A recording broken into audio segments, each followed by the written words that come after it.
Hello again. I'll tell you another thing that this whole,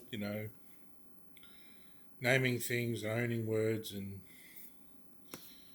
be people out there saying, oh, I invented a word so I can only use it now.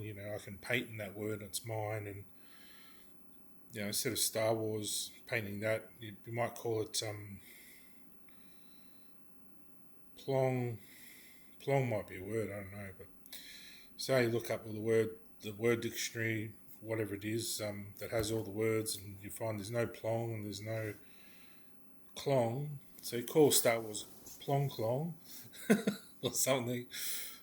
And then you say, all right, no one else can use that clong plong or plong clong because I come up with that, but it's not true. It's just because you come up with it doesn't mean other people can't use those words because they're words now. You've created those words for the English language or the whatever language to use. So, um, really, my point is you just can't prevent other people from using those words. You can't prevent people just by saying, I own these words, I patent them or whatever, because you didn't invent them. You didn't invent these words. You just put two words together.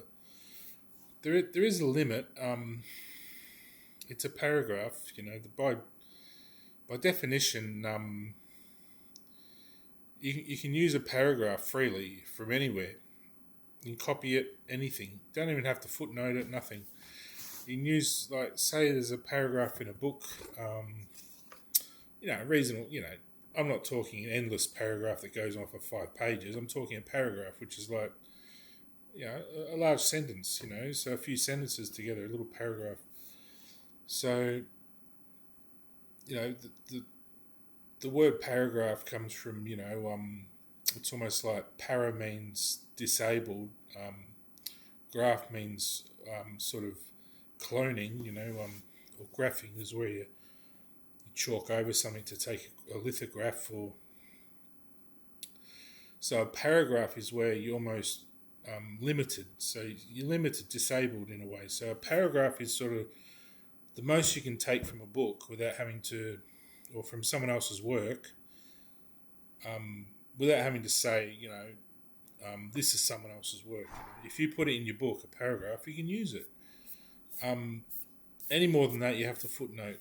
So that's what I hated about essay writing and why I didn't enjoy it was because we were taught the wrong way. We were taught the Harvard way. It was really the correct way is the Cambridge way of doing things is the correct way of writing essays. And it's probably why a lot of Americans are tired and just want to go have sex because they make it too hard at Harvard to write essays, having to footnote everything. It's stupid.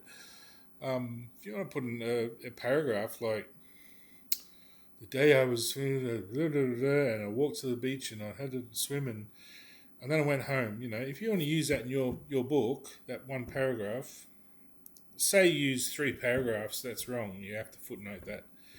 But if you just use one paragraph out of a book, that's fine. So, or even just a sentence is fine. You can just put it in there. You don't have to say where it's from or anything. But if you're using more than a paragraph, you have to sort of put footnotes and say what section of a book you got that from, and give that author a bit of credit. You can even copy someone's book, put it in your own name, and release it. And as long as you just say where your source was, you got this from so and so book. You can actually do that by law. People probably don't realise that you can do that. As long as you say who wrote these words, constructed this whole book together, because it's quite a work of art, So it's like a work of art you see hanging on the wall. If you use, I think it's I probably changed it. It's something like 60%. If you use 60% of that artwork and claim it as your own, and the rest of it is uniquely your own, 40% is your own work, then that's fine. You can use up to 60% of an original artwork and you don't have to say anything. But if you use any more than that, any more of that space, the 60% is used, you have to say sourced from so and so. I think it's 60% or something like that. Or there's some definition there. I don't think they use that anymore. They make it because of digital. They use something like 90%. You can use 90%, which I don't think that's right. Using just about the whole artwork. I think it's a bit over half. Oh, excuse me. So say you took the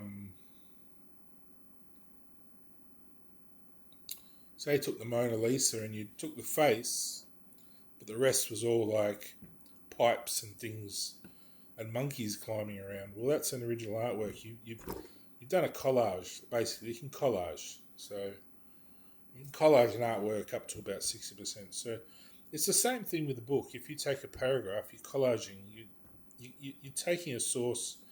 You're sort of mixing and matching little bits. If you take too much out of a book, really, you should say, well, it's common sense, really. If you take so much out of a book, it's plagiarism. You're claiming that artwork is your own. It's not right. You've got to say this artwork, because a book is a book. It's not a bunch of paragraphs. It's a book. It's an artwork, the whole thing. But yeah, to use a little paragraph out of a book in your story is fine.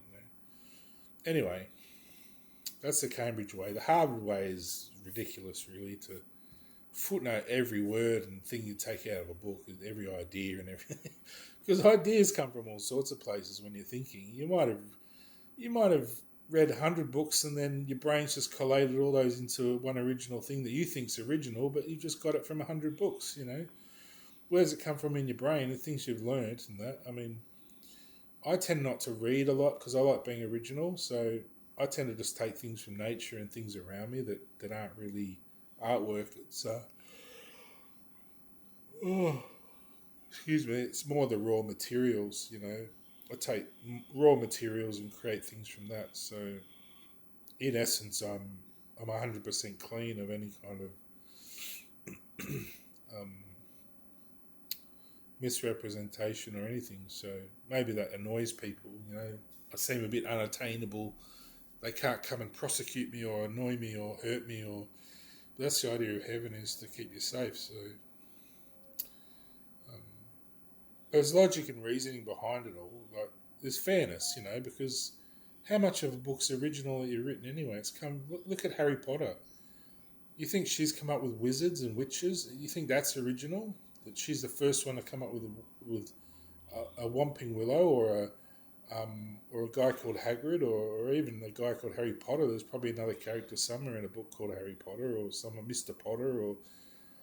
It's a mishmash of everything, and in a way she's taken paragraphs out of everyone's books and put them together as her own. So she hasn't credited all these different authors that come up with witches and wizards, and it's the same thing.